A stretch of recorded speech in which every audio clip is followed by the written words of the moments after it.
5.4, 4.6 Ford V8 mode engine. I'm taking the alternator off here.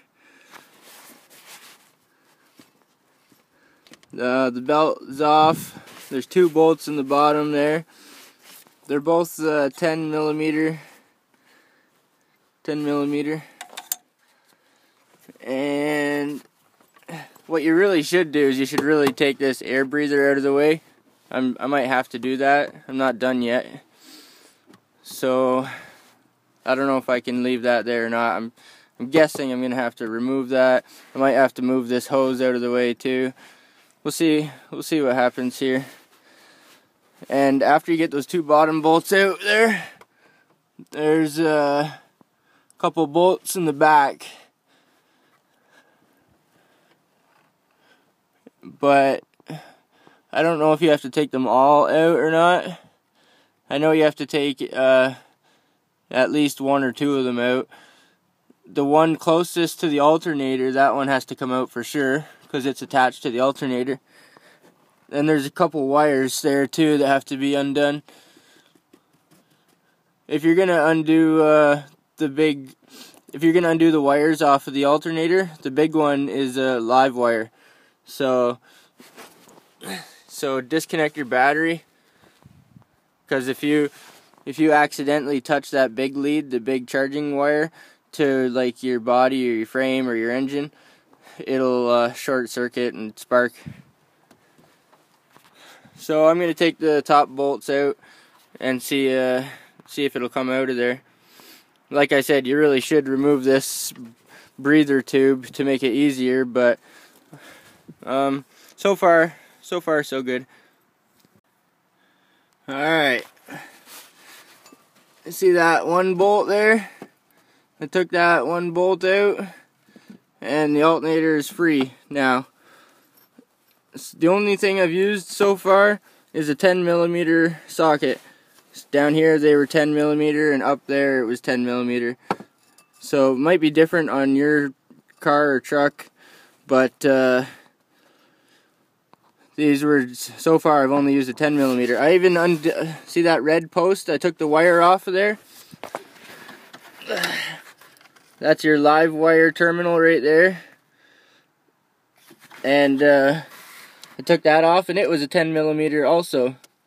So far I've only needed one wrench, which is pretty good. Makes the job easier.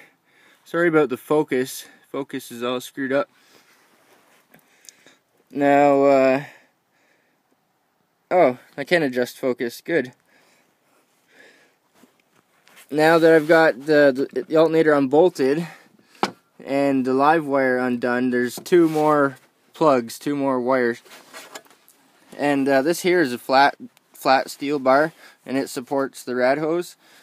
But I just, since everything's flexible, like the hose, and I don't, you should take this off, and you could take your top rad hose off. You can make it a lot easier to work on, but I'm just trying to make it quick and painless without ripping the whole truck apart. This is a Ford F-150, but they use these motors in F-250s and Super Duties, and they use them in cars. Ugh. Excuse my camera work. Now my wires are still attached. There's a couple wires there that are still attached, so make sure you don't pull on them. Like, you don't want them to go tight like a guitar string, so make sure they have a little bit of slack like this. And there's another one behind it. It's a tiny one right there, a single one, and they're tricky. They're tricky to get undone. I didn't bring any much for tools, but I do have my Smith & Wesson Extreme Ops pocket blade here. So what I have to do is I have to get my blade in the back there, because there's a clip there's a clip in behind, and all you do is spread it a little bit and then it'll come unplugged. But like, I'm trying to hold the camera, so it'll be a lot easier. It'll be a lot easier for you to do this,